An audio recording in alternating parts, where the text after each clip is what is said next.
ସମସ୍ତଙ୍କର ପ୍ରିୟ ଅଶୋକଙ୍କ ଚଟପଟି। ଗୁଲନଗର ପଞ୍ଚାୟତ ସୁଜାନଗର ଗ୍ରାମର ଅଶୋକ ସାହୁ ପେଶାରେ ଜଣେ ଠେଲା ଗାଡ଼ିରେ ଚଟପଟି ବିକାଳି।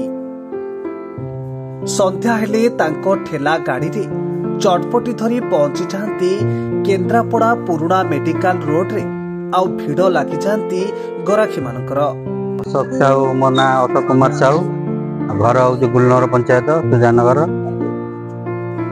ଲୋକଙ୍କ ହାତରେ ଧରାଇ ଦିଅନ୍ତି ଖଲିଆଟିଏ।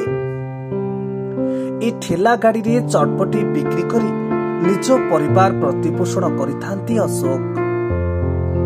ଦୀର୍ଘ 20 ବର୍ଷରୁ ଉର୍ଦ୍ଧ୍ୱ ହୋଇଯିବ ଏହି ବଜାରରେ ନିଜ ଠେଲା ଗାଡ଼ି ଧରି ଚଟପଟି ବେପାର କରୁଛନ୍ତି ଅଶୋକ।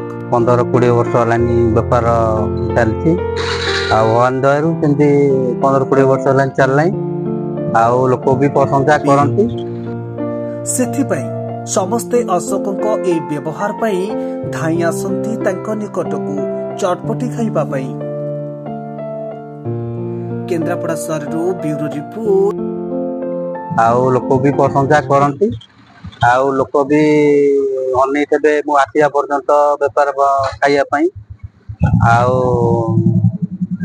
ପୁରୁଣା ବସଷ୍ଟାଣ୍ଡ, ମେଡିକାଲ ଛକ ଏମିତି ବୁଲିକି ବେପାର ଆମର କରୁ। ଆଉ ଆଗରୁ ଆମର ଇଏ ବେପାର ବାପା ବି କରୁଥିଲେ, ଜେଜେ ବି କରୁଥିଲେ। ଆଉ ଏମିତି ତ ବେପାର ରହିଯାଇଛି।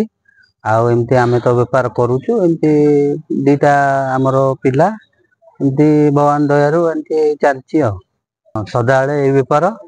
ଆଉ ପିଲା ବି 2 ଜଣ ପାଠ ପଢନ୍ତି। ଆଉ ଏଇ ବେପାରରେ ଗୁଜୁରାଟ ମୋର ମେଟେ। ହଁ ଦଉଛି। ଶୁଣିଲ ତ ଆଜ୍ଞା ଅଶୋକଙ୍କ କଥା।